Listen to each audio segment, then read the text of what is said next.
Joe Morris of Tragedy. How are you? I am fully roused. Don't look, but I am fully roused. Good. You're here at Truck Festival. Yeah. How's your festival experience been so far? Well, we just played one last night. We played at Tramlines Festival. Yep. And it was awesome. We haven't been to the UK for festivals, since 2019. Like we did. We're the last band standing. Like March 2020, we were playing in London. We did a whole national tour of the UK, and then it took us 3 years to get back here. Yeah. So it's great to get back. We won't talk about the reasons why.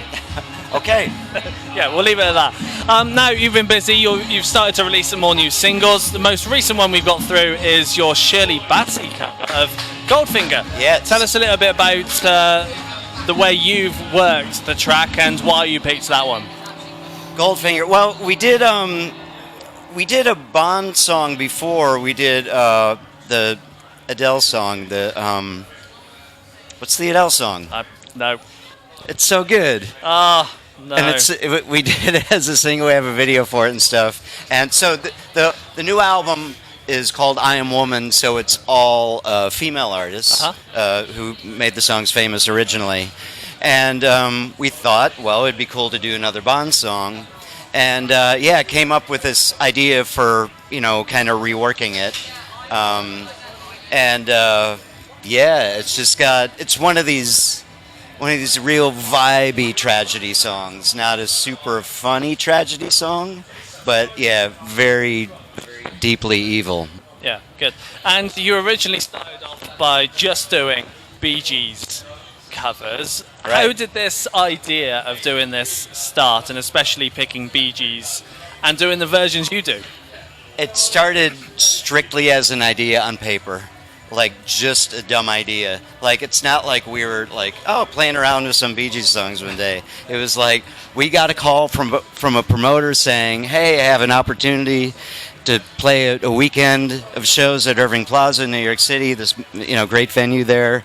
Want kind of a weird twist on a tribute band." And we're like, "We'll call you back." And we sat there. Like I was producing another guy's album, and we're like, "Yeah, we'll put this band together." And we had this idea that we do heavy metal versions of something distinctly not metal. And we're going through ideas, and then he landed on the Bee Gees, and we're like, whoa, that's amazing. Because you have disco, which took over the culture and then was completely ostracized. Yeah. And hair metal, the next decade, took over the culture and became completely ostracized.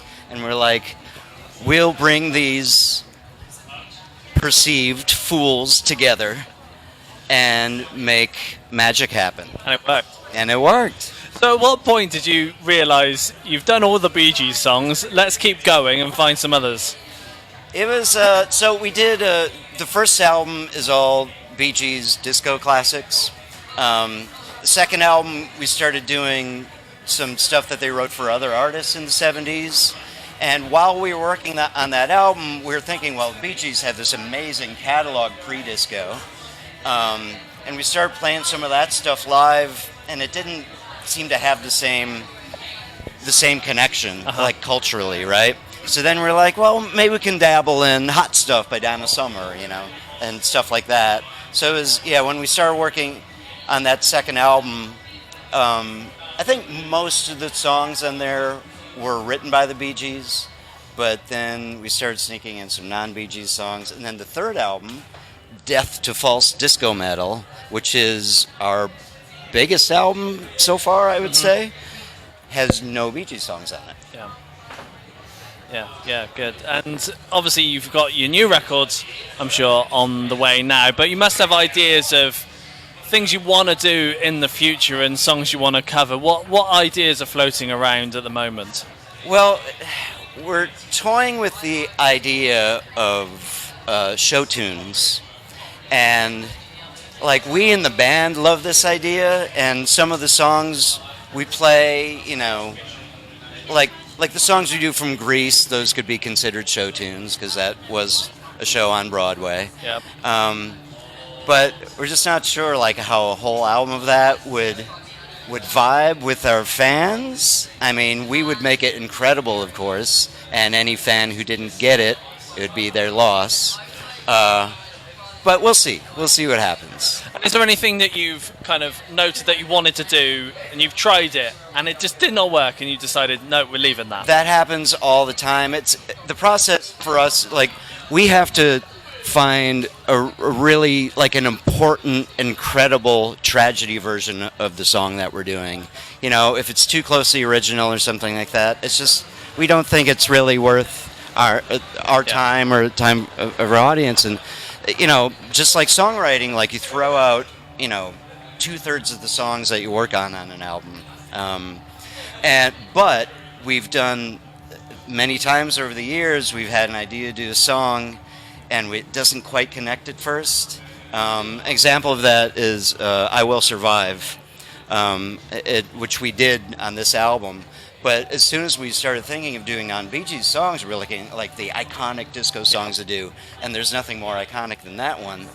And we just, the song is very, like so many non-Bee Gees songs, just very repetitive, you know, same chords over and over again, and we just couldn't make it exciting. Yeah. And then I had an epiphany one morning, woke up, and I was like, oh, completely deconstruct it, make it really melodramatic in the beginning, and kind of thrash it out at the end. So yeah, that happens all the time. So when you pick a track and the ones that work for you, is it easy to deconstruct and rework for you guys, or is there a lot of work and a lot of a process to get it to where you want it to be? It depends on the song, and it depends on the idea for the song.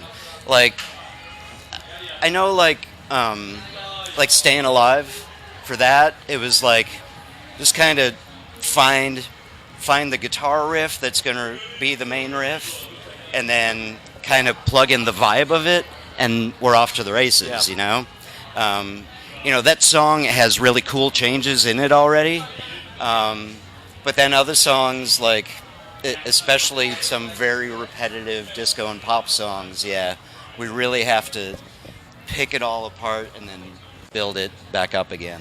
Yeah, good. And people will want to see you live. Obviously, you're here this weekend, but what's the plan next, and what's the plan for touring? The plan is tomorrow in Boston at the Robin, and then we're in Manchester and Huddersfield and Grimsby and Why Not Festival and Guildford. How's that? Nice. Still got it. Not many people can remember the tour dates. Yeah.